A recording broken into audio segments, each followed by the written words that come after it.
Hi, my name is Grace Tyner. I'm the Student Ministries worship leader.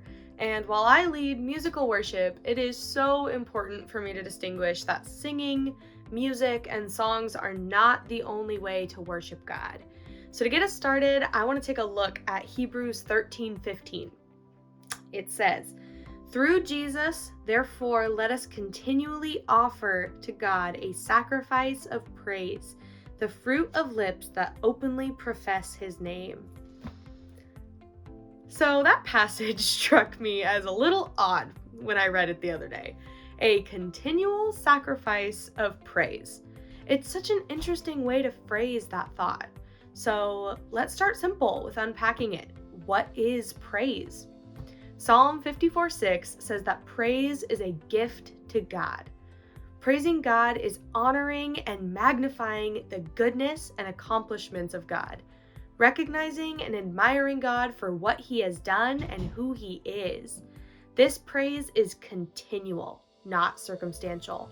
Our situations change, but God doesn't. He is always worthy of praise. So, what is sacrificial about continual praise?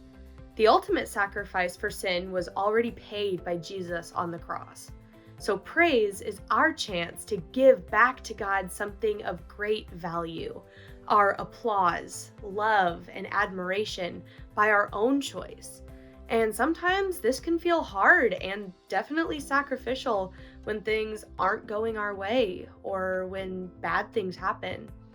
I've been in one of those seasons myself lately, where I am overwhelmed. Things just don't seem to be going right. And I can be quicker to complain to God than I am to praise him. So I want to share 2 ways that I have been getting into the worship rhythm of a continual sacrifice of praise. First, I've been reminding myself of the gospel story and of my own brokenness.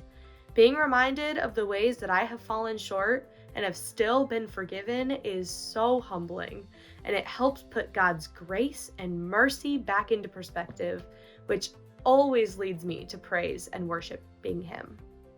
Reminding myself of God's character is one of the quickest ways I bring myself back to praise. Second, I practice gratitude for the littlest of things and the things that I could take for granted throughout my day. I'm reminded that without God, I couldn't even breathe. Ordinary life hinges on him, and yet he still wants to give us more. He still offers us life to the full in relationship with him, so I worship. I hope you are inspired to practice a sacrifice of worship this week. If you don't know where to start, or if you're having trouble finding the right words like I do sometimes, turn on some worship music and pray the words of the songs.